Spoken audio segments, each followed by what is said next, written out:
So what's going on with NBA refereeing?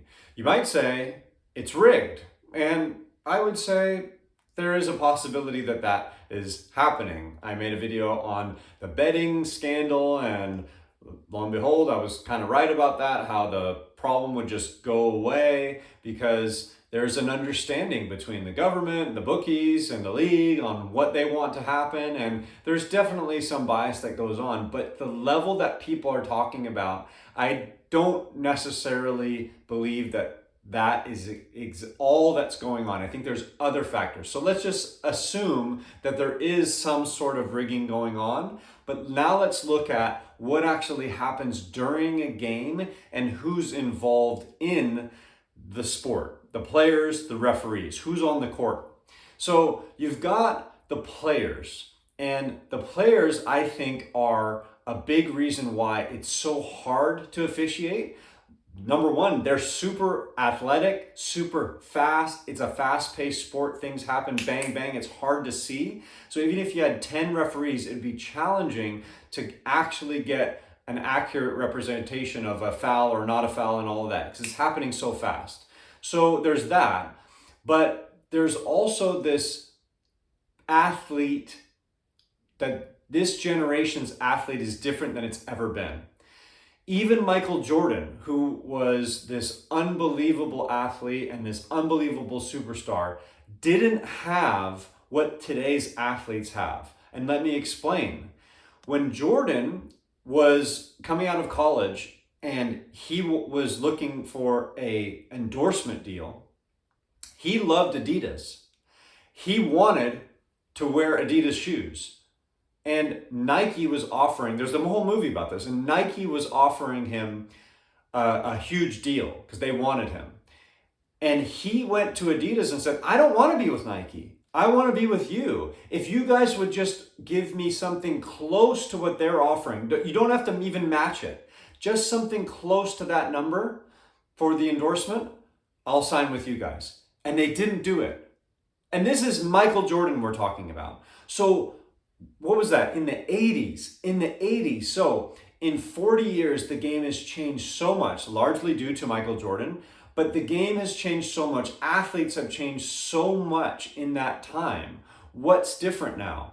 They throw money at children. So Jordan was in college at that time. They throw money at kids. From when they were 12 years old, 11 years old, these AAU programs, and they sponsor them. They give them all this free stuff. They talk to them about different colleges that they want to go to. It's this constant looking at this golden goose, all right? Hey, we can make money off of this kid.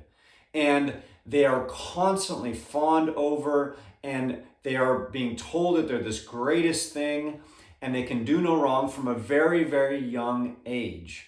And you give that person tons of money, and you tell them that they're great. You start to build up in the athlete that they are this great person. You know, I remember watching LeBron James talk about himself in the third person when he was in high school.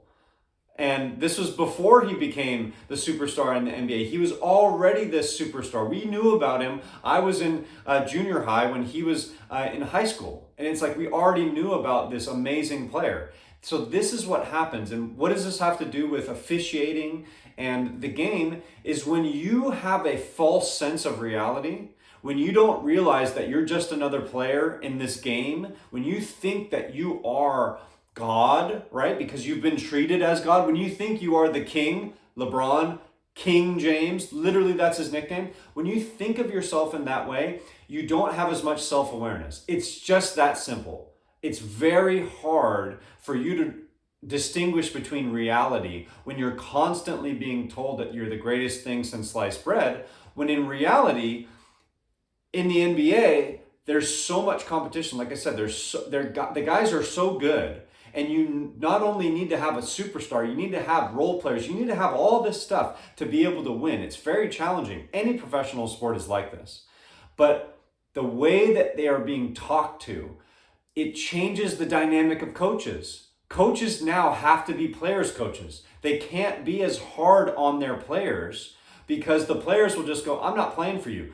You've seen it. Coaches have been getting fired because the players are like, we don't want to listen to this. And they're losing. So think about it. You're losing and you're still like, I don't want to, because you're getting paid. You've got all the Instagram followers. You don't care anymore, right? The passion for the game is more on, what am I going to get? It's about you. It's about the player themselves. They don't really care so much about the team and so much about winning. They do care about winning because it's always better when you win. They want championships, but really they're about themselves. And what that translates to on the court is this disconnect of reality. So I literally see this on plays over and over again. Guys clamoring into someone.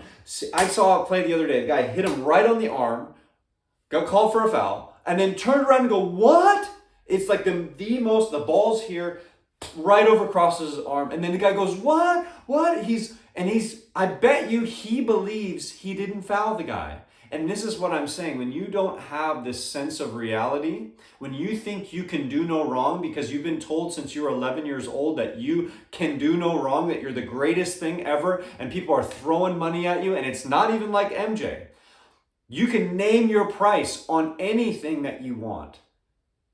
Anyone wants to get a hold of you because you're this golden goose.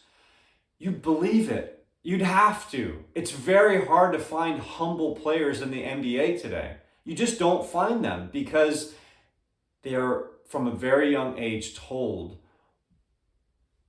this, statement about who they are, and you start to believe it. And there is part of it that you need a little bit of ego to be great and things like that, but the level of extent, like I said, it starts to create this disconnect between you and reality. So now you take this to the game, the guys are fouling and they're going, what? So they don't realize that they are capable of being at fault in a situation. And this is why you get so much arguing. Now let's take it to the next step. The next step is the officials do suck, but why are they getting worse?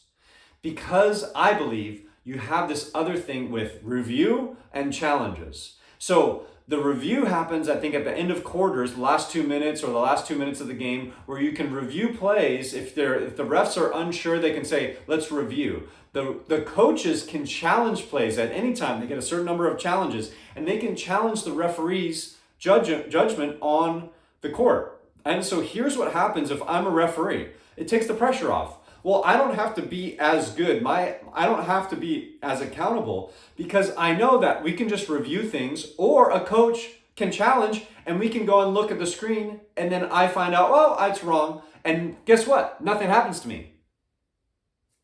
They've had this review system in, and it's about 50-50. So think about this. 50% of the time the coaches challenge, the coaches are right and the referees are wrong, but nothing happens to the refs. So you're a referee and you're going, wait a second here. I can get it wrong.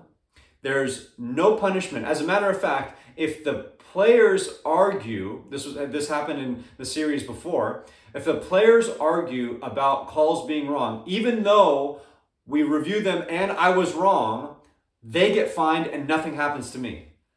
I can just go to work and basically do whatever I want. So there's no accountability from the refs. You've got athletes who they're not, and this is another thing, they're not as good at defense, not just because they're not self-aware, but because it's not emphasized as much. And what gets you paid? Your number of points, all right? Your assists. Though the offensive part of the game is what gets you paid in the league. That's how you get your next contract. So when everything is geared towards offense, the game now has changed with Steph Curry shooting threes. Everybody shoots threes now. Teams, their whole scheme is designed around shooting. You don't really care so much about defense. So the emphasis isn't on defense. They don't take pride in defense. Michael Jordan won Defensive Player of the Year. He took pride in defense. He wanted to guard the team's best player. That is changed. There's only a few guys that really are like that. So now you have a league of players who aren't very self-aware. They don't care so much about defense. That's a combination for disaster on the defensive end. And then you've got officials who aren't accountable and are allowed to get things wrong because you get challenges and you get reviews. So all of that mixed in, whether it's rigged or not, if you just had that, you're going to end up with terrible officiating. It's already a hard game to officiate, and then you put these things on top of it, it's going to make for a disaster. And this is why you see officiating. It's bad on both ends. It's terrible all the time. When I watch, it is hard to understand what is going on. But when I started to really think about it, I went, yeah, well, this is kind of where we're at. And you see all these clumsy plays on defense, and you see guys arguing with the referees, and you're going, I don't know how this happened. But when you really take a step back and you go, oh, yeah, it actually kind of makes sense. Now, they do need to do something about this. They need to change this because it is getting harder and harder to watch. And the fans are complaining. And what are they saying? They're not doing the deep dive that I'm doing and analyzing what's the intentions of this and how are these kids. Most people aren't looking at it that way. They're just going, it's rigged. And that's bad for the league. That's very bad for the league. So they do need to do something about this.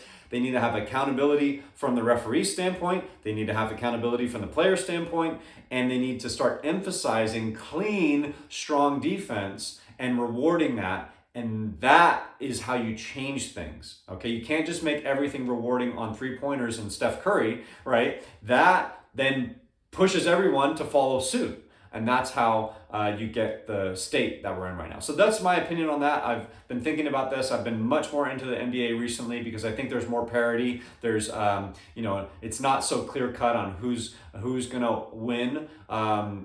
So it's much more interesting. I like watching it. And that's it for today.